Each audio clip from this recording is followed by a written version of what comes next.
Messieurs, chers amis, nous allons être véritablement au cœur de la question africaine, avec cette zone saharo-sahélienne, comme l'a dit notre ami, qui est une zone que l'on peut qualifier d'un archipel de crise, un archipel de conflits. De l'ouest jusqu'à l'est, les conflits se succèdent, les conflits émaillent ces immenses territoires, et toute la question, j'allais dire la problématique, bien que le terme soit un terme qui soit souvent galvaudé, toute la question, toute la problématique pour nous, Français, puisque c'est un des thèmes de la conférence, qui sommes les seuls à intervenir sur le terrain, car bien entendu nous attendons toujours nos amis européens qui ont bien promis de nous aider mais qui ne sont pas venus, nous sommes les seuls à être sur place. Pour nous Français, avec des moyens qui sont de plus en plus réduits, qui sont réduits depuis déjà une quinzaine d'années, des moyens militaires, nous devons tenir une zone absolument gigantesque, une zone qui est fondamentale à tenir, parce que il ne faudrait pas croire que ce qui se passe dans cette zone sahélienne est loin de chez nous. C'est excessivement proche, c'est notre arrière-cour. Et les événements de ces derniers jours, avec ce qui s'est passé notamment hier et aujourd'hui au Niger, montrent bien que nous sommes véritablement dans un espace de temps qui se raccourcit et d'espace qui se raccourcit. Donc, avec cette immensité et les peu de moyens, ce que nous devons faire, ce que doivent faire donc nos forces, c'est essayer de cloisonner ces divers conflits. Éviter l'engerbage, éviter la coagulation. Au maximum, nous ne pouvons rien faire d'autre, parce que nous n'avons pas les moyens, nous n'avons pas les moyens en hommes, nous avons les moyens d'intervention, mais nous n'avons pas les moyens de quadrillage. Donc ce qu'il faut faire, c'est essayer d'isoler ces conflits, essayer d'éviter qu'il y ait un engerbage. Et il y a pour le moment un danger d'engerbage qui est le fondamentalisme musulman. Parce que ces conflits ne sont pas des conflits religieux à l'origine, le déclencheur ne sont pas religieux, mais aujourd'hui le carburant est religieux et le phénomène religieux risque de monter, de grouper ces conflits, et c'est le danger qui se présente. Alors, je vais aborder cette question d'une manière géographique. Nous allons partir d'un certain nombre de points et nous allons suivre ces conflits et nous allons essayer de les identifier. Alors, ces conflits de l'espace sahélo-soudanais, sahélo-sahérien, se présentent tous dans une zone qui est située sur le Sahel, légèrement au nord du Sahel, légèrement au sud du Sahel. Et si nous projetons cette carte sur la carte que je mets maintenant, la carte Libye, porte d'entrée du Sahara, nous constatons que les flèches rouges, qui sont les flèches des axes traditionnels de traversée du Sahara, donc mise en relation du monde africain noir avec le monde méditerranéen, ces conflits sont quasiment tous inscrits sur l'une de ces pistes, sur l'un de ces axes. Si je reviens en arrière, vous avez bien l'image, nous avons ces conflits qui sont quasiment tous inscrits dans ces axes. Cela revient-il à dire que la Libye est la cause du problème? Non. Mais la Libye est fortement en relation avec le problème. Parce que nous allons voir que ce qui s'est passé en Libye avec cette malencontreuse intervention Sarkozy-BHL a fait que nous avons attaqué un islam acclimaté. Le drame de nos hommes politiques, c'est qu'ils sont sans culture, bien entendu, et étant sans culture, depuis 20 ans, ils détruisent systématiquement tout ce qui est islam acclimaté, c'est-à-dire tout ce qui est islam contrôlé par des États. Alors nous avons détruit Saddam Hussein, nous avons détruit Moubarak. Heureusement, l'armée égyptienne a rétabli un peu la situation. Nous avons laissé détruire Ben Ali. Nous avons failli détruire Assad en Libye. Et tout cela, en Syrie. Et tout cela au profit de quoi? De l'islam désincarné. C'est-à-dire de l'islam qui a vocation au califat universel, alors que le principal obstacle, c'était justement ces régimes nationalistes arabes. Alors certes, Saint-Pro vous en parlera dans 15 jours, c'est spécialiste de la question, il vous le dira bien mieux que moi. Ce qui fait qu'aujourd'hui, nous nous trouvons avec cette Libye qui a éclaté, avec un foyer. Il va falloir y aller. D'une manière ou d'une autre, il va falloir rentrer en Libye. Nous verrons comment tout à l'heure. parce que si nous n'entrons pas en Libye, eh bien cette traiter, n'est-ce pas, des furoncles, sans traiter l'origine, sans traiter le germe, sans extraire le germe. Et ceci est absolument fondamental. Donc nous constatons déjà, avec ces deux cartes, une relation qui nous place dans l'espace et qui nous place dans le temps. Et si je prolonge cette réflexion, je vous propose les 5 verrous de la zone. Vous avez vu tout à l'heure les crises, les grands axes de crise, et aujourd'hui, que pouvons-nous faire? Aujourd'hui, il y a 5 points à tenir. Si nous arrivons à tenir ces 5 points, nous éviterons la coagulation. Si nous arrivons à tenir ces 5 points, nous éviterons que s'embrase toute la zone. Alors les 5 points, c'est à l'ouest des Iphoras, nord du Mali, nous y sommes. Le problème des Iphoras, c'est qu'ils sont à cheval sur l'Algérie. Alors comme l'Algérie joue 50 cartes en même temps, il est assez difficile de savoir ce qu'il en est. Mais pour le sud, bon, nous tenons la zone. La deuxième zone qui est fondamentale à tenir, et c'est là où ce qui se passe en ce moment au Niger est excessivement grave. Ce qui se passe au Niger depuis 2 jours, à la suite des publications des irresponsables de Charlie Hebdo, c'est que nous menaçons la base même du régime nigérien.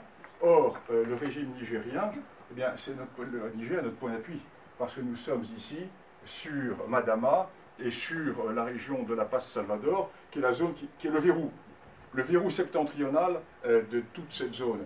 Et il est bien évident que si une révolution a lieu au Niger, eh bien, nous allons être obligés d'abandonner cette position. Si nous l'abandonnons, c'est tout le dispositif que nous avons mis en place au Sahel qui va s'effondrer. Alors, le président du Niger a été bien maladroit, comme celui du Mali.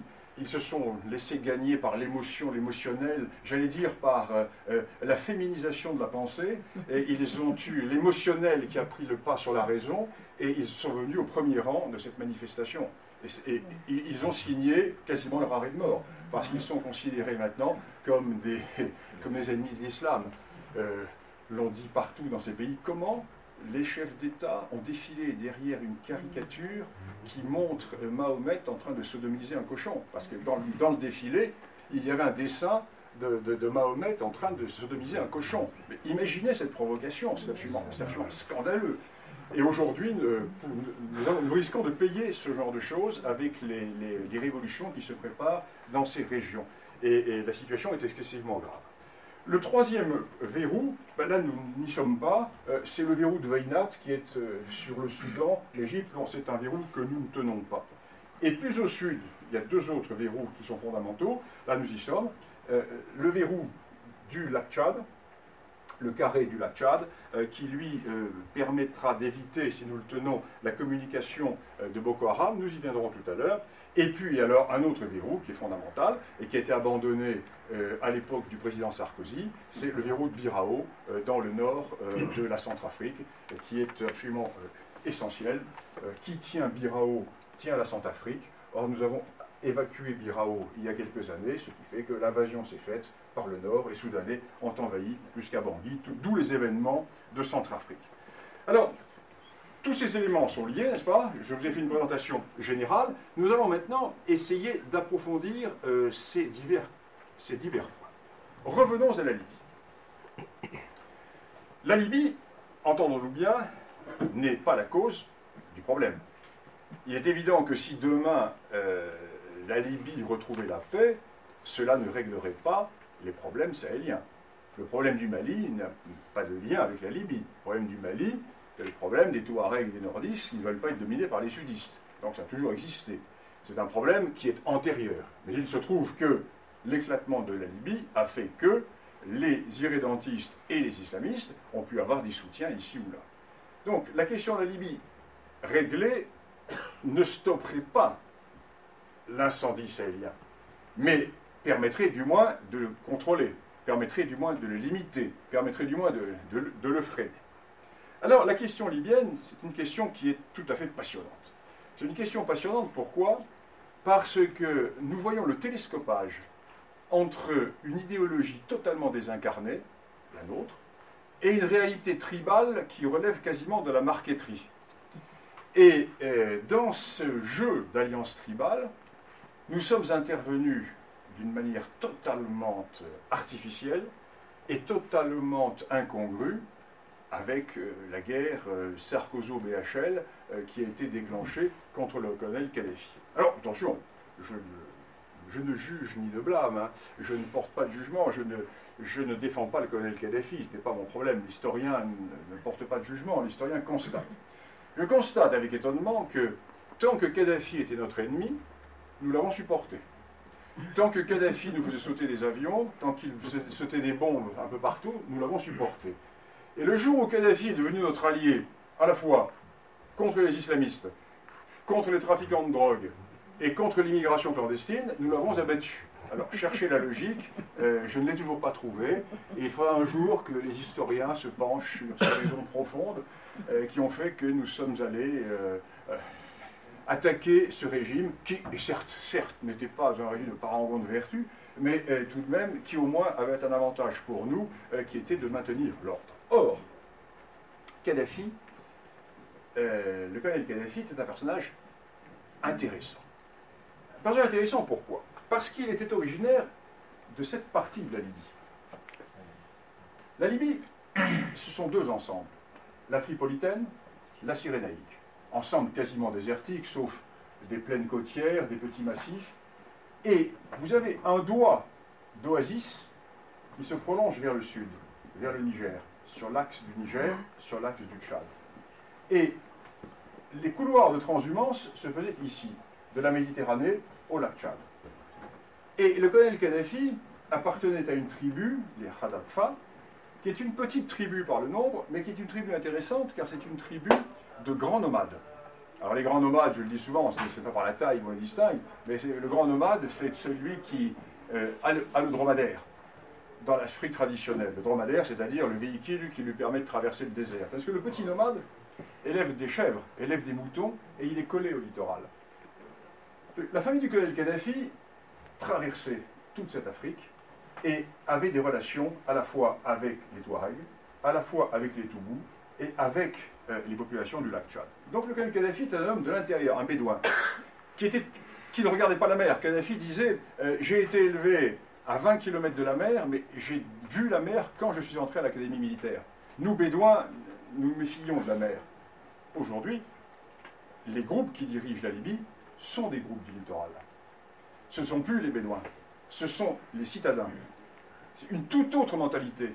Des citadins qui sont les héritiers de vieilles cités littorales, qui commerçaient avec l'Empire ottoman, qui commerçaient avec l'Europe, et qui vivaient, eux, non pas tournés contre la mer, mais tournés contre le désert, qui craignaient les razzias des bédouins du désert. Donc deux Libyes totalement différentes, avec le colonel Kadhafi, la Libye du désert, et avec les nouvelles autorités, les Libyes du littoral, abandonnant complètement l'arrière-pays. L'abandonnant, eh bien, c'est ouvrir la route à d'autres. À qui? Aux trafiquants, aux djihadistes.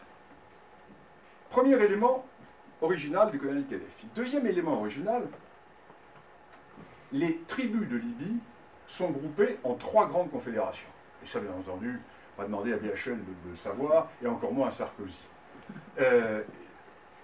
En revanche, sur leur bureau, sur le bureau du président de la République, tout ceci était expliqué. Parce que nous avons des spécialistes, nous avons des gens qui sont parfaitement renseignés, dont c'est le métier.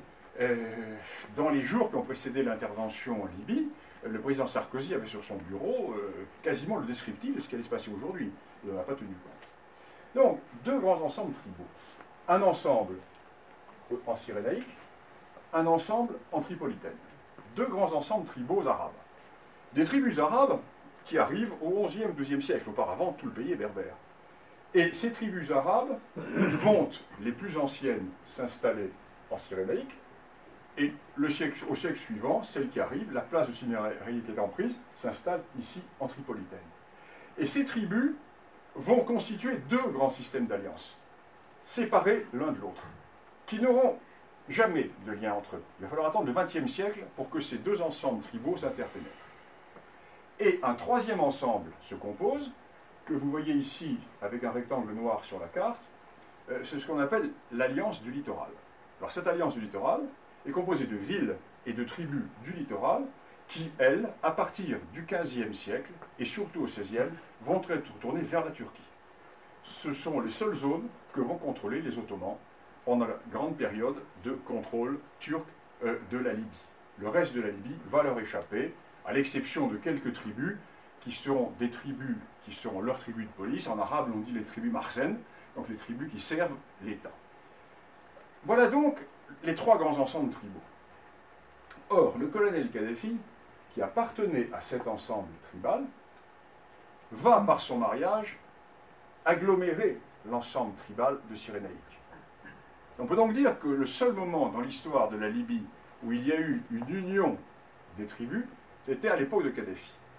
Kadhafi, à son premier mariage, épouse une femme turque originaire de cette région, et il la répudie, et il va épouser la fille d'un clan des Baraza, la tribu des Baraza, qui est la tribu royale de Tripolitaine, et de Cyrénaïque, une fille d'un sous-clan, mais qui est même du clan royal, du clan des Firkesh, et en épousant cette jeune femme, il entre dans l'alliance de Cyrénaïque. Ce qui fait qu'à travers sa propre personne, l'alliance de Tripolitaine et l'alliance des tribus de Cyrénaïque se trouvent rassemblées. Évidemment, nous n'avons pas vu ça quand nous sommes intervenus, nous avons cassé ce système. Alors, bien entendu, vont avoir lieu des oppositions, etc. Mais ce système existe, et c'est une réalité. Ce qui fait qu'aujourd'hui, le seul qui aurait une chance politique de réunifier la Libye, c'est le fils Kadhafi, Saïf al-Islam, qui est en prison ici à Zenten. Parce que lui se trouve appartenir aux deux ensembles. Par son père à l'ensemble tripolitaine et par sa mère à l'ensemble de Cyrénaïque. Ce qui fait que ses oncles sont à Benghazi, ses oncles sont à Tobruk. Et c'est la seule solution, mais il n'est pas possible de le mettre au pouvoir, puisque la justice internationale l'a inculpé de crimes de guerre et veut le traduire devant le tribunal de La Haye.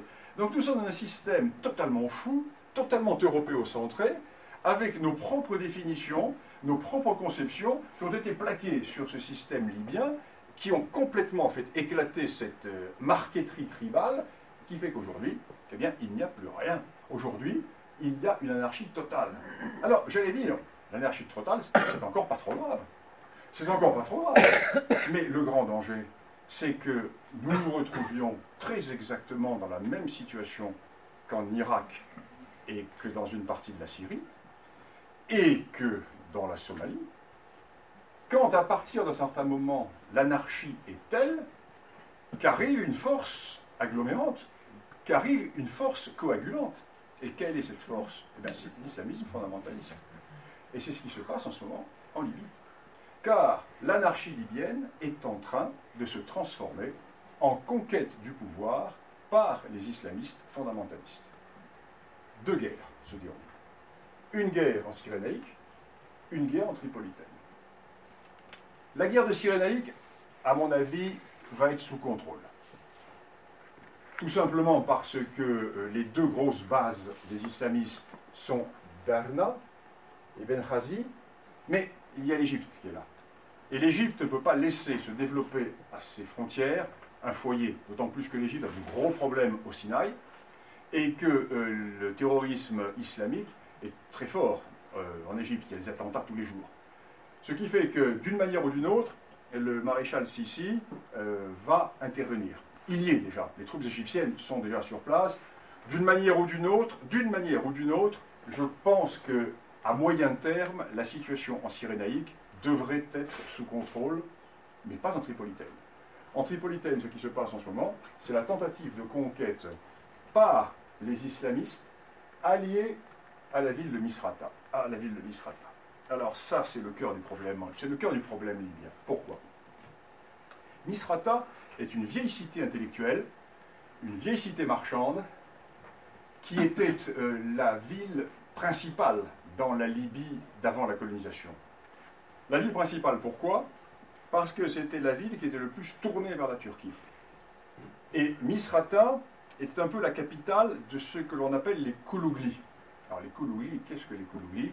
Ce sont les métis de Turcs et de femmes indigènes, qui constituaient à l'époque ottomane l'élément intermédiaire de commandement. Il y avait quelques Turcs qui étaient là avec quelques poignées de janissaires, mais véritablement l'encadrement du pays, un peu comme dans l'Algérie d'avant 1830, où les Koulouglis avaient un rôle essentiel. Les Koulouglis à Constantine, les Koulouglis à Alger, etc. Dans les grandes villes, les Koulouglis constituaient l'élément intermédiaire entre l'autorité réelle ou supposée de la porte ottomane et les populations et les tribus. Et cette ville de Koulougli, cette ville de Misrata, est un peu la capitale des Koulouglis. Et les Koulouglis sont tournés vers la Turquie, à la fois culturellement. Donc aujourd'hui, ils reçoivent des armements, parce que derrière les affaires de Libye, il faut bien voir qu'il y a la Turquie. Il y a le Qatar, certes, mais il y a surtout la Turquie. La Turquie qui a ses lignes d'aviation, la Turquie qui ravitaille, etc. Et les gens de Misrata ne sont pas des fondamentalistes musulmans, ils sont frères musulmans. Ils sont frères musulmans, ce qui les rapproche encore davantage de la Turquie, puisque le président Erdogan est lui-même frère musulman. Donc, nous avons une convergence d'intérêts qui se fait, et ces gens de Misrata, pour prendre le pouvoir en Tripolitaine, se sont alliés aux fondamentalistes de la région de Tripoli. Et ils ont commencé à essayer de réduire le point de résistance qui est Zenten, la ville de Zenten, dans la montagne du Djebel Nefousa. Alors jusqu'à présent, les Zenteni résistaient parce qu'ils étaient adossés à cette grande tache rouge que vous voyez. Cette tache rouge, c'est le pays berbère. Or, en ce moment, il y a des négociations entre les chefs berbères et les responsables de Misrata pour que ces berbères abandonnent Zenten, auquel cas Zenten tomberait. Dire que viennent faire les berbères avec les islamistes? Mais ce n'est pas avec les islamistes, c'est avec Misrata. Parce que, quel est le deal, quel est le comment dirais-je, le contrat que Misrata propose aux berbères? Alors écoutez, vous avez été parmi les premiers à vous soulever contre Kadhafi. Pourquoi?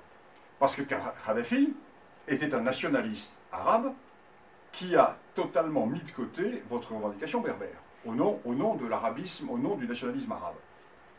Kadhafi était renversé, et ceux qui ont pris le pouvoir étaient également des nationalistes arabes, et en plus islamistes, donc qui vous ont complètement laissé de côté. Nous, Misrati, nous ne sommes pas arabes, nous sommes turcs, nous sommes métis de turcs. Donc cette histoire de nationalisme arabe ne nous concerne pas. Donc si vous vous alliez à nous, dans la Libye, frères musulmans de demain, vous verrez, vous aurez votre identité berbère. Alors, c'est très probablement un marché de dupes. Mais c'est un marché de dupes qui est en train de rentrer dans les esprits, qui est déjà rentré dans l'esprit des Touaregs. Parce qu'ici, dans toute cette région, les Touaregs sont passés aux islamistes. Ce qui fait que les puits de pétrole du sud de la Tripolitaine sont sous contrôle islamiste grâce aux Touaregs, qui ont également, alors qu'ils luttaient contre les islamistes, et qui ont comme seul intérêt, étant minoritaires, de survivre en tant que peuple, sont prêts à s'allier avec le diable pour survivre en tant que peuple. Et ils sont prêts à des alliances changeantes qui sont, pour nous, contradictoires. Alors voilà la situation. La situation en Libye. Donc, une Cyrénaïque en guerre. Alors, hier, un cessez-le-feu a été signé, a été conclu. Un cessez-le-feu a été conclu, qui tiendra ce qui tiendra, qui a été conclu sous la pression de la Turquie. Car la Turquie est aux commandes. La Turquie s'est bien rendu compte que Misrata est en train de prendre le contrôle de la Tripolitaine, mais risque de perdre le contrôle des islamistes. Parce que la Turquie est, pour les frères musulmans, elle n'est pas islamiste, au sens djihadiste. Elle se dit que la Cyrénaïque est en mauvaise position, donc si elle fait une ouverture du côté de la Cyrénaïque, peut-être que la Cyrénaïque va accepter cette main tendue. En échange de cette main tendue, ça va renforcer la position de Misrata ici, quitte à se retourner contre les islamistes ensuite. Oui, nous sommes dans une situation volatile et très complexe. Alors, évidemment, toujours la même chose, essayer de faire comprendre ça aux affaires étrangères. Les militaires l'ont compris, ça. Mais bon, mais évidemment pas les diplomates. Ils ne peuvent pas le comprendre, parce qu'ils sont bornés par leur idéologie. Les peuples, le village terre, les tribus n'existent pas, l'homme est le même partout. Il suffit de savoir réciter Victor Hugo, puis on est français. Bon, donc, où est le problème? L'universalisme. Alors, donc, voilà cette situation. Descendons maintenant vers la partie sud de la Libye, celle qui va nous concerner, nous, directement. Parce que ce qui peut se passer, et ce qui va se passer, s'il n'y a pas un règlement interne au nord, c'est que les voisins de la Libye vont être obligés d'y rentrer. Donc l'Égypte y est déjà, l'Algérie ne veut pas y aller. Elle a dit qu'elle ne voulait absolument pas y aller, or elle y est. Les forces spéciales algériennes sont sur la frontière. D'autant plus que maintenant, les islamistes sont arrivés quasiment sur la frontière de Tunisie, donc la contagion est excessivement prégnante. Mais le Grand Sud, c'est ni pour l'Algérie, ni pour l'Égypte, c'est nous. C'est nous qui allons y aller. Sauf si, bien entendu, d'ici là, il y a une révolution au Niger qui fait que le nouveau régime du Niger demanderait à la France de partir. Donc, auquel cas, redistribution complète des cartes, et là, le Tchad serait menacé. Le Tchad ne pourrait pas résister, parce que le Tchad, nous allons le voir tout à l'heure, serait pris par tous les côtés. Alors donc, nous nous retrouvons, nous, dans cette partie du sud, à contrôler, entre le monde Toubou, tchado-libyen, et le monde Touareg, algéro-libyo-nigérien. Et cette zone que nous avons à contrôler est une zone très intéressante. C'est le théâtre d'opération du sud libyen, qui est une zone excessivement complexe. Parce que c'est une zone d'interpénétration frontalière, et c'est une zone qui est sur les grands axes de pénétration nord-sud. Et sur ces grands axes de pénétration nord-sud, il y a un certain nombre de points qu'il faut absolument tenir, ça c'est clair. Alors les points qu'il faut tenir, il y en a qui sont hors de notre zone, donc nous ne pouvons pas les tenir. La Paznaï, c'est sur l'Algérie. En revanche, nous sommes ici, nous, à Madama. Madama, qui est le point de l'entonnoir qui mène de la Libye vers Bilma et vers le sud. Donc nous sommes ici à Madama, un peu dans toute la région. Nous sommes ici dans cette partie nord du Tchad. Et ici, le rôle que nous avons, c'est éviter la contagion. Essayer de tronçonner les djihadistes et les trafiquants. Parce que là encore, il ne faut pas simplifier à l'extrême. Djihadistes et trafiquants, quelle est la différence? Nous sommes sur des axes traditionnels de trafic. Des populations qui ont toujours trafiqué parce qu'il n'y a pas de richesse. Donc c'est la caravane. Hier c'était le sel, les esclaves, l'ivoire. Aujourd'hui c'est la drogue, ce sont les armes. Et il est bien évident qu'il est beaucoup plus gratifiant de dire que l'on se bat pour le prophète que pour des cartouches de Marlboro. Mais en fait, tout est mélangé. Et à l'heure actuelle, les problèmes qui se passent entre Toubou, Arabes, Touareg, c'est beaucoup moins la définition d'un combat religieux que le contrôle du trafic transsaharien. Et tous les éléments sont mêlés. Il faut bien voir que le banditisme, le trafic, est un élément fondamental. Alors donc, ce nord, ce sud de la Libye et ce nord du Niger et ce nord du Tchad, une zone qui sont absolument essentielles et qu'il faut tenir. D'autant plus qu'à l'ouest, nous avons l'immense Algérie, et comme je vous le disais tout à l'heure, l'Algérie joue un jeu qui n'est pas toujours très clair. Et quel jeu l'Algérie va-t-elle jouer dans l'avenir? Parce que la situation est très grave en Algérie. Elle est très grave politiquement, elle est très grave économiquement. L'Algérie, jusqu'à présent, a évité la révolution, tout simplement parce que les revenus du pétrole permettaient d'acheter la paix sociale. Or, avec un pétrole qui s'effondre, l'Algérie ne va pas pouvoir longtemps acheter la paix sociale. L'Algérie a un matelas de sécurité de 200 milliards de dollars, mais l'Algérie importe par an pour plus de 70 millions de dollars de biens de consommation. La seule facture d'importation de lait en poudre se lève à plus de 3 milliards de dollars. Donc ça va vite, hein. Le bas de laine peut diminuer très rapidement. Ce qui fait que si le prix du pétrole continue à être à un cours baissier, l'Algérie va avoir des problèmes d'ici un an. Car si l'Algérie ne peut plus subventionner, ce sera la révolution. Alors, quel cas déjà que nous n'avons pas les moyens d'intervenir, alors en plus avec la restriction de nos moyens militaires, je ne sais vraiment pas ce que nous pourrons faire. Alors, cette question du secteur nord ayant été vue, passons maintenant à la zone sahélienne proprement dite. Zone sahélienne proprement dite avec le Mali. Je passerai très rapidement sur le Mali parce qu'en dépit des attentats qui existent, il y a encore eu hier 2 casques bleus qui ont été tués, la question du Mali est sous contrôle. Elle est sous contrôle parce que, attention, je ne veux pas dire qu'il ne va pas y avoir des événements, il y aura encore des attentats, nous risquons d'avoir des hommes tués, c'est certain, mais la zone est à peu près sous contrôle, pour une raison très simple, c'est que la base des IFORA a été nettoyée, et puis parce que nous contrôlons les principaux axes d'arrivée d'armes et de munitions depuis la Libye. Je vous ai montré où était placé notre dispositif. Le problème du Mali, c'est que le Mali n'existe pas. Il n'existe pas plus d'ailleurs que le Tchad, que le Niger ou que d'autres pays de la région. Et le grand problème qui se passe au Mali, c'est que dans les mêmes frontières ont été rassemblés les pasteurs et les sédentaires, les esclavagistes et les esclaves, les razzieurs et les razziers. Ce qui fait que, quand l'indépendance est arrivée, eh bien, toutes ces populations qui avaient entre elles des contentieux historiques plus que séculaires, je veux dire millénaires, parce que sur les peintures rupestres du Sahara, les peintures d'il y a 6 ou 7 000 ans, on voit déjà le combat entre les nordistes et les sudistes, hein, donc c'est une histoire très ancienne. Les populations sont toujours battues pour les zones intermédiaires près du fleuve. Les nomades du nord voulant descendre vers le fleuve, et les sédentaires du sud essayant de se défendre contre les razzias des nomades du nord. Mais la démocratie a amplifié le phénomène, parce que se retrouvent dans le même ensemble des populations à forte démographie et des populations à basse démographie. Les Touaregs au Mali représentent 2% de la population. Les Maures représentent 4% de la population.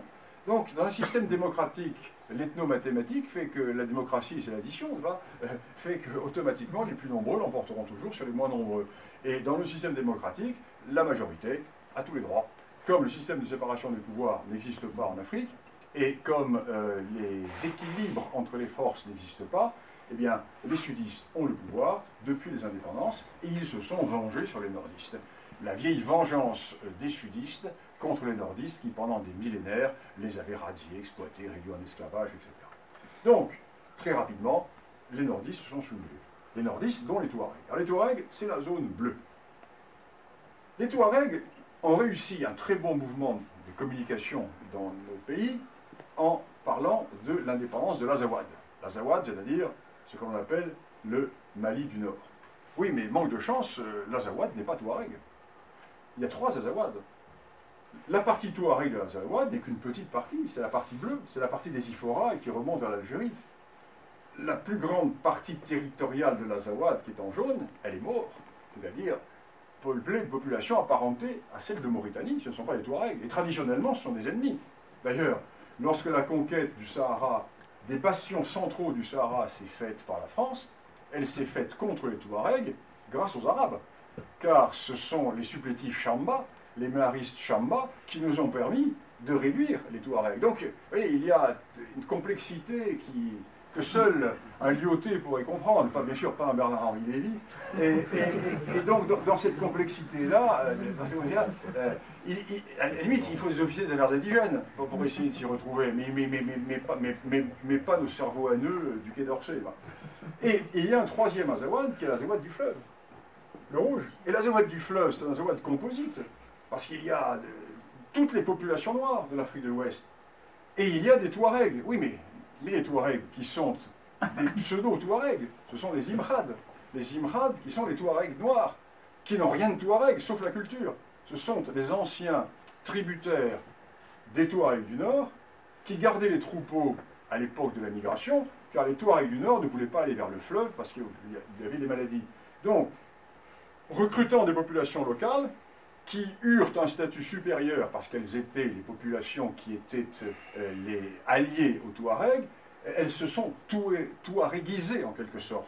Ce qui fait que les Imrad sont culturellement Touaregs, mais physiquement sont des Saracolais, ce sont des Songhai, etc. Et c'est donc un Azawad qui est fort composite. Donc l'indépendance à l'Azawad, ce n'est pas possible, car si on donnait l'indépendance à l'Azawad en démembrant le Mali, immédiatement aurait lieu une guerre entre les Maures, les Touaregs et les populations du fleuve pour savoir qui allait l'emporter, comme dans le Sud-Soudan. L'indépendance a été donnée au Sud-Soudan. Certes, le Sud-Soudan n'est plus sous le contrôle du Nord-Soudan islamique, mais la guerre n'a jamais été aussi forte, parce que ce sont les deux principales ethnies, les Dinka et les Nuer, qui se battent pour savoir qui aura le pouvoir. Donc le Sud-Soudan est sorti de la guerre Nord-Sud pour entrer dans la loi commune africaine de la guerre ethnique interne. Donc la question du Mali est une question qui dépasse complètement le critère religieux. C'est une définition qui remonte avant l'islam et qui dépasse complètement cette question islamique. L'islam a été la surinfection d'une plaie, mais la plaie, c'est la plaie ethnique ou la plaie raciale, appelons-la comme nous voulons. Deuxième zone fort intéressante de cette Afrique de l'Ouest, et là nous sommes véritablement au cœur de la zone de tous les périls, c'est le Nigeria. Au cœur de la zone de tous les périls, pourquoi? D'abord parce que le Nigeria, 160 millions d'habitants. On sort des définitions maliennes. Le Mali, c'est moins de 20 millions d'habitants. Et le nord, l'Azawad, c'est 500 000 habitants. Là, nous sommes dans 150, peut-être 160 millions d'habitants. À 10 millions près, on ne le sait pas. Or, le Nigeria n'existe pas. Il y a, si vous le voulez aujourd'hui, deux Nigeria. Nous verrons qu'il y en a plus, mais il y a deux grands ensembles du Nigeria. Les élections présidentielles de 2011 ont dessiné la carte du Nigeria. En jaune, les zones qui ont voté pour le candidat sudiste chrétien, qui est actuellement président. En vert, les zones qui ont voté pour le candidat nordiste musulman, qui se représente d'ailleurs dans quelques mois. Donc les deux challengers de 2011 se représentent lors des prochaines élections. Donc nous allons avoir le jeu qui va être à nouveau ouvert, avec une forte chance de victoire des nordistes, parce que le président sudiste a été véritablement, totalement incapable de gérer la situation. Alors, dans ce Nigeria, nous trouvons des définitions qui sont tout à fait intéressantes, parce que nous avons trois grands ensembles de peuples. Nous avons au sud l'ensemble Yoruba et les peuples périphériques, l'ensemble Igbo et les peuples périphériques, et le grand ensemble Haoussa, Peul, Kanuri. Lorsque les Britanniques donnèrent l'indépendance à cet État qui n'existait pas, les Britanniques avaient bien compris que cette mosaïque ethnique, 160, 180, peut-être 200 ethnies au Nigeria, avec trois grands ensembles dominants. Les Britanniques avaient bien compris qu'il fallait trouver une solution pour éviter l'éclatement. Et les Britanniques ont eu l'idée absolument géniale de donner en fait trois indépendances. C'est-à-dire de diviser le Nigeria en trois grandes zones, la zone nord, la zone ouest, sud-ouest et la zone sud-est, à charge pour chacune des grandes populations d'être le colonisateur intérieur et de maintenir l'ordre au sein des populations périphériques. Mais ça n'a pas marché longtemps, parce qu'il y a eu des luttes ethniques qui ont fait que le pays s'est fragmenté en un certain nombre de territoires tribaux qui sont devenus les préfectures, les régions, les provinces, les États. Ce qui fait qu'aujourd'hui, nous avons, au-dessus de ces ensembles ethniques, un émiettement politique qui fait que le Nigeria est un pays totalement mosaïque. Et la grande opposition est l'opposition entre le nord musulman et le sud, essentiellement chrétien et animiste. Opposition qui ne date pas d'aujourd'hui. C'est une opposition qui a toujours existé. Par exemple, vous voyez cette étoile rouge, la ville de Jos. Souvent, vous entendez des informations, des combats qui ont lieu à Jos, etc. Bien, Jos est sur un point de rupture géographique et ethnique qui, depuis 1000 ans, est au centre de la conflictualité nord-sud. Jos est la pointe avancée de la zone de résistance des agriculteurs animistes face aux razzieurs nordistes qui sont devenus musulmans au XIIe siècle, XIIIe siècle, et les habitants de Jos, eux, sont devenus chrétiens au XIXe siècle. Mais tout ça, à l'échelle de l'Afrique, c'est rien du tout, c'est une seconde. Ce sont aujourd'hui des combats religieux, mais qui reposent sur des définitions ethniques qui ont une profondeur de 1000 ou 3000 ans. Donc ces deux éléments sont absolument fondamentaux. Et nous avons ici donc la grande coupure avec la zone d'application de la charia et la zone qui n'applique pas la charia.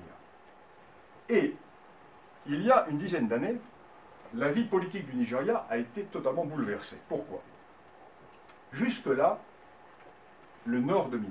Le Nord tenait la présidence, par des coups d'État. Le Nord tenait l'armée. Et grâce à l'armée, le Nord exploitait le pétrole du Sud et vivait sur la rente pétrolière. Or, il y a une dizaine d'années, à la suite d'événements politiques très compliqués, les sudistes sont arrivés au pouvoir. Qu'ont fait les sudistes? Bien, ils ont épuré l'armée. La caste militaire Peul, les Fulani, a été évincée au profit de tribus de cette région, qui sont chrétiennes.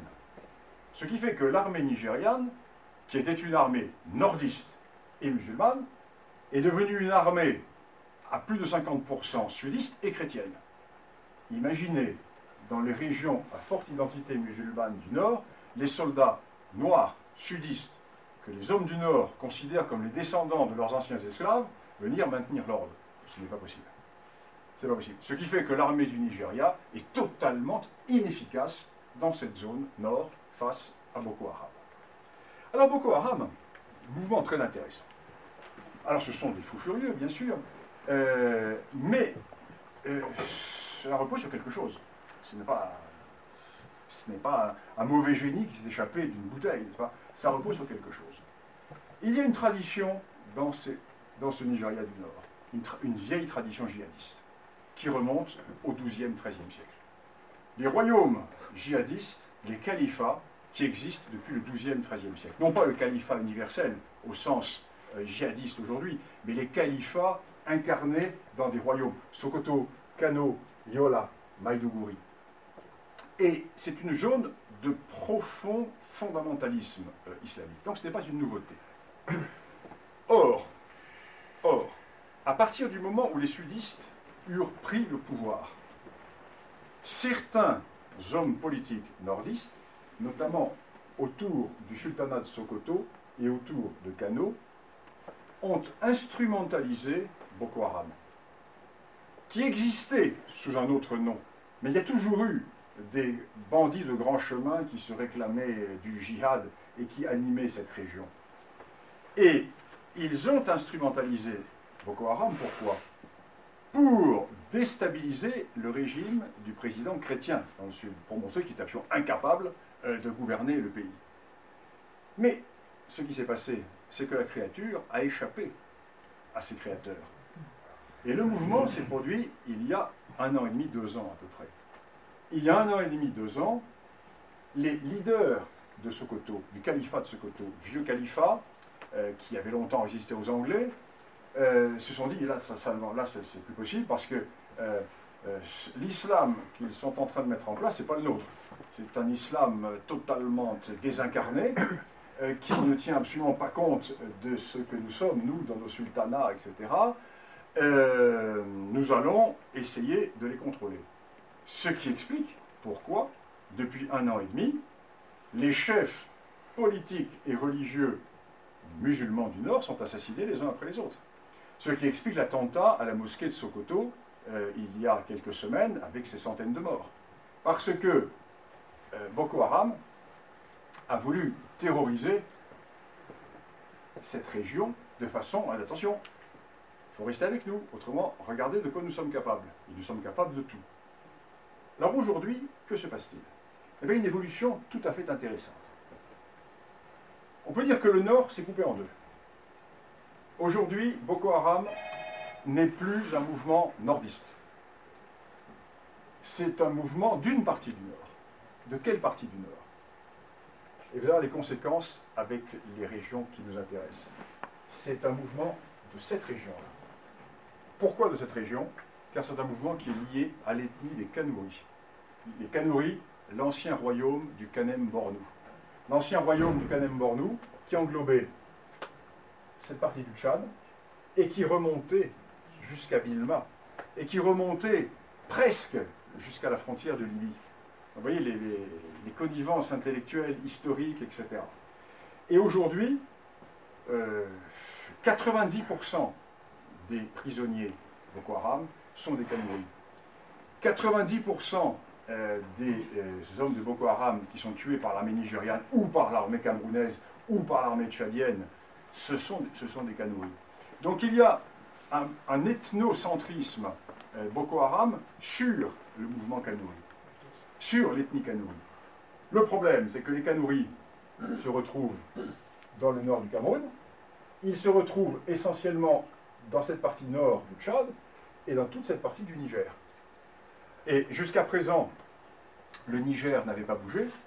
Jusqu'à présent, les Boko Haram n'avaient pas activé ses correspondants ou ses agents au Niger. Avec ce qui s'est passé avec Charlie Hebdo, eh bien, c'est Boko Haram qui est sorti au Niger.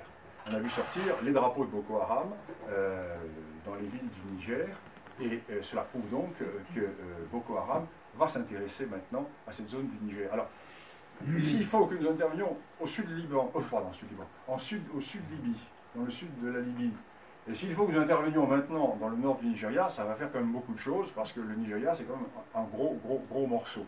Alors, pour le moment, ce sont les Tchadiens qui vont. Bon, les Tchadiens qui vont reprendre cette zone, parce que Boko Haram a pris le contrôle de ce triangle sur le bord du lac Tchad, de ce qui reste du lac Tchad, et qui est placé en pleine zone Kanouri, avec les contacts qui peuvent exister. Donc l'armée tchadienne est en train d'essayer de régler le problème. Mais les Tchadiens n'ont pas une armée extensive non plus. Ils sont au Mali, ils sont dans le nord du Tchad, parce que nous allons voir tout à l'heure quelle est la position du Tchad. Ils sont également maintenant sur le Nigeria. Et puis surtout, le président Déby n'est pas un perdreau de l'année. Hein. Le président Déby a quand même un âge, il commence à compter, et puis il est malade. Et si demain le président Déby avait un problème, eh bien que se passerait-il? Imaginons le pire. Il faut toujours imaginer le pire, c'est clair. Ne pas imaginer le pire, c'est être un très mauvais politique, très mauvais stratège.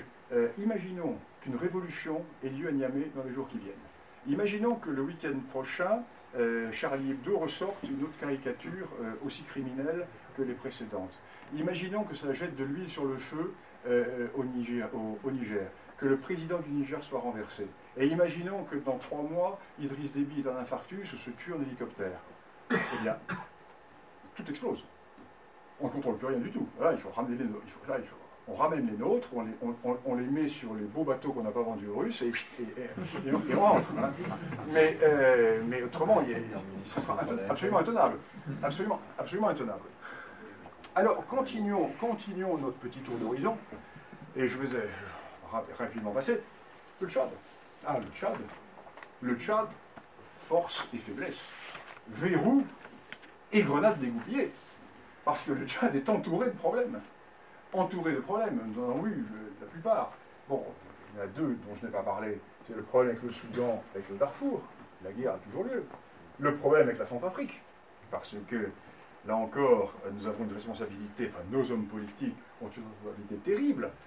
Et alors là, la responsabilité est partagée entre Sarkozy et Hollande. Sarkozy a fait évacuer Birao, et Hollande est intervenu 1 an trop tard. Alors qu'il fallait 1 an plus tôt intervenir très rapidement, écraser les quelques véhicules de 20 nu-pieds coupeurs de route du CDK qui n'avaient pas d'armes à l'époque, et c'était réglé, on réglait ça sans problème. Il fallait prendre Birao et couper toutes les voies d'approvisionnement du Soudan, et on n'en parlait plus. Maintenant, c'est terminé. Donc le Tchad est entouré de problèmes. Ce qui fait qu'aujourd'hui, je reviens à ce que j'ai dit tout à l'heure, imaginons que la situation au Niger explose. Imaginons que le nord du Nigeria ne soit pas contrôlé. Imaginons que la Centrafrique, ce qui est le cas, soit en pleine anarchie, parce que nous nous retirons de Centrafrique. Qui va nous remplacer? Le Volapuc de l'ONU. Il est bien évident que les soldats de l'ONU vont être incapables de faire régner l'ordre en Centrafrique. Alors nous ramenons nos troupes, nous allons ramener 600 à 800 hommes sur Bangui, mais bon, nous allons tenir l'aéroport, bien sûr, mais nous n'allons plus tenir à l'intérieur du pays. Et imaginons que le Soudan, qui a une haine fondamentale envers Idriss Déby pour des raisons remontant à des conflits antérieurs des années 1980, qui fait en ce moment pas de velours à Idriss Déby, imaginons que, voyant que le Tchad est affaibli, il est temps de recommencer à aider les rebelles pour déstabiliser le pays. À ce moment-là, le verrou devient véritablement une cocotte minute qui explose. Et toute cette région est à la veille d'événements dramatiques. Et dans ce contexte-là, il y a des décisions fondamentales à prendre. Des décisions fondamentales parce qu'il y aura un moment où nous ne pourrons plus, si véritablement tout cela arrive, nous ne pourrons plus, avec les moyens qui sont les nôtres maintenant, réussir à tout tenir. Donc, si les autorités françaises veulent continuer, parce que la France est une présence dans ce coin, il faut totalement changer la politique militaire. Il faut leur donner des moyens, d'une façon ou d'une autre.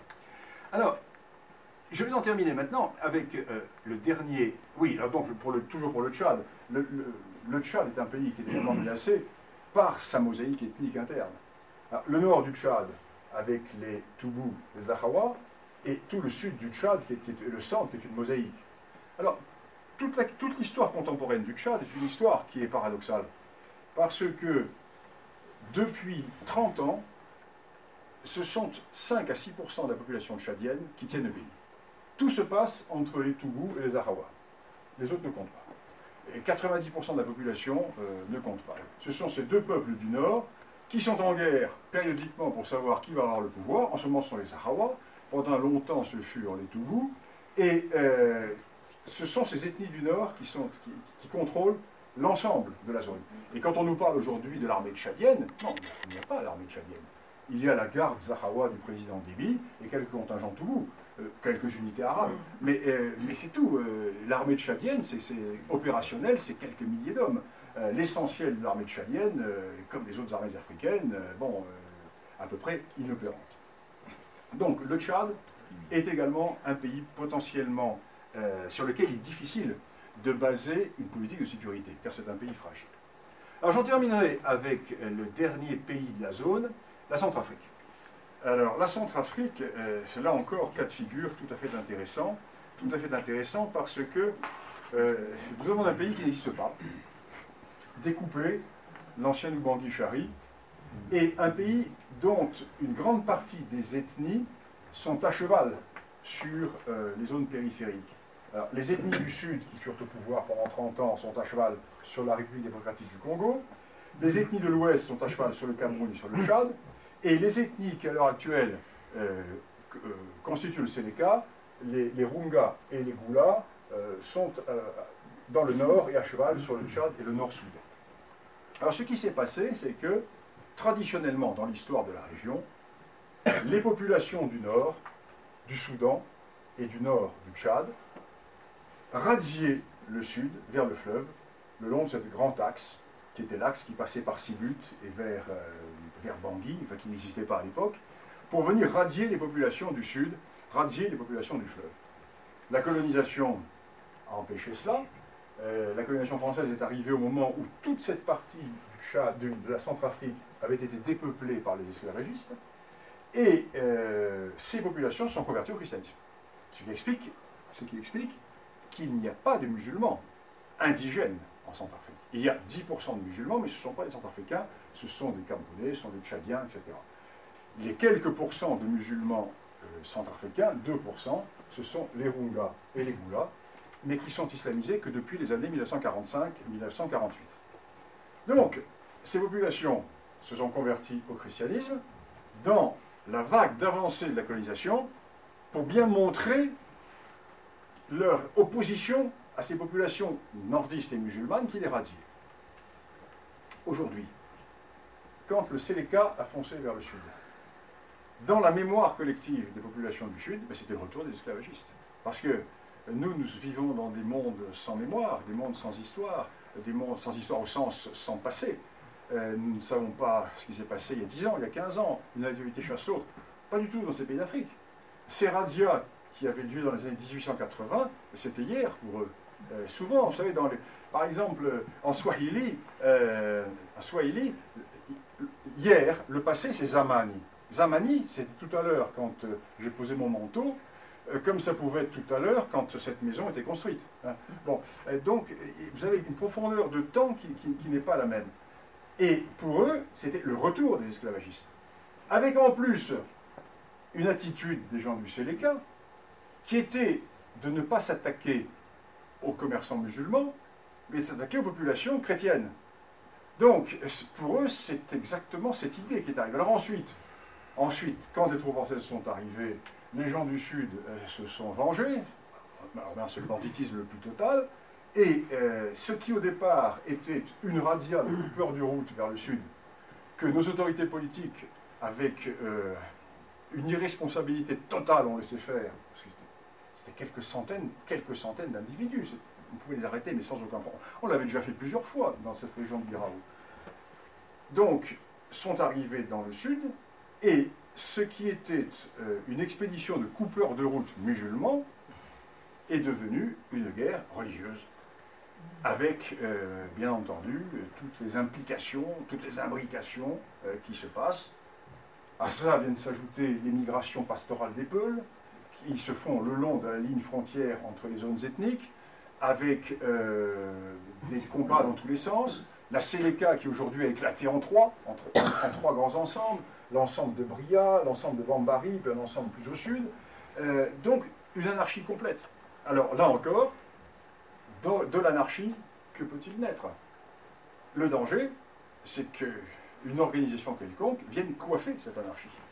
Et on retombe toujours sur cette notion de coagulation dont je vous parlais tout à l'heure. Eh bien, voilà donc très rapidement brossé ce tableau des crises de la zone saharo-sahélienne. Nous sommes partis d'un peu plus haut que le Sahara, puisque nous sommes partis de la Méditerranée, elle dit. Et voilà donc les grands enjeux, et voilà donc les grandes définitions qui se passent. Et vous voyez que c'est quand même assez compliqué. Et ce continent africain est assez compliqué. Les situations sont différentes d'un territoire à l'autre, et surtout, elles sont changeantes. Bien des choses que je viens de vous dire ce soir peuvent ne plus être licites demain, avec des jeux d'alliance, avec des, comment dirais-je, des rapprochements, des alliances de revers, des alliances contre nature. L'alliance contre nature qui est en train de se nouer, si elle va à son terme, entre les Berbères et les islamistes, est une alliance contre nature. Oui, mais pourquoi cette alliance contre nature? Qu'est-ce qui va pousser les Berbères à faire cette alliance? Quelle est la revendication profonde qui fait qu'ils tentent le coup de l'alliance avec des gens qui les haïssent? C'est qu'ils ont un autre danger, encore plus grave, qui les menace, c'est le danger de disparaître en tant que peuple, le danger culturel. Donc tous ces éléments que l'on doit prendre en compte et qui sont bien éloignés de la philosophie des droits de l'homme, qui sont bien éloignés du droit des peuples, qui sont de la démocratie universelle et de la liberté de la caricature. Vous voyez, nous sommes dans un monde excessivement plus complexe. Et le drame est de voir que ceux qui sont au Quai d'Orsay chargés de cela sont pour la plupart des gens qui refusent le réel. Hein, comme Rousseau au début du discours. Commençons par écarter les faits parce qu'ils sont contraires à notre idéologie. Bon, l'idée officielle du Quai d'Orsay, c'est que les ethnies ont été créées par la colonisation. Hein. Bon, alors quand vous partez avec ce présupposé, il est bien évident que vous avez du mal à définir une situation. Et puis le drame à l'heure actuelle, c'est que le ministère de la Défense est passé sous la coupe des civils. Ce ne sont plus les militaires qui dirigent le ministère de la Défense, ce sont des civils. Donc les militaires sont là pour la chose militaire, mais ils n'ont plus la décision politique. Et qui dirige des gens qui ont acquis à cette idéologie-là. Donc la situation n'est pas bonne. Elle n'est pas bonne, elle est compliquée, et j'ai essayé de vous en donner les grandes définitions. Et bon, si vous avez quelques questions, j'essaierai de répondre dans la mesure de mes moyens.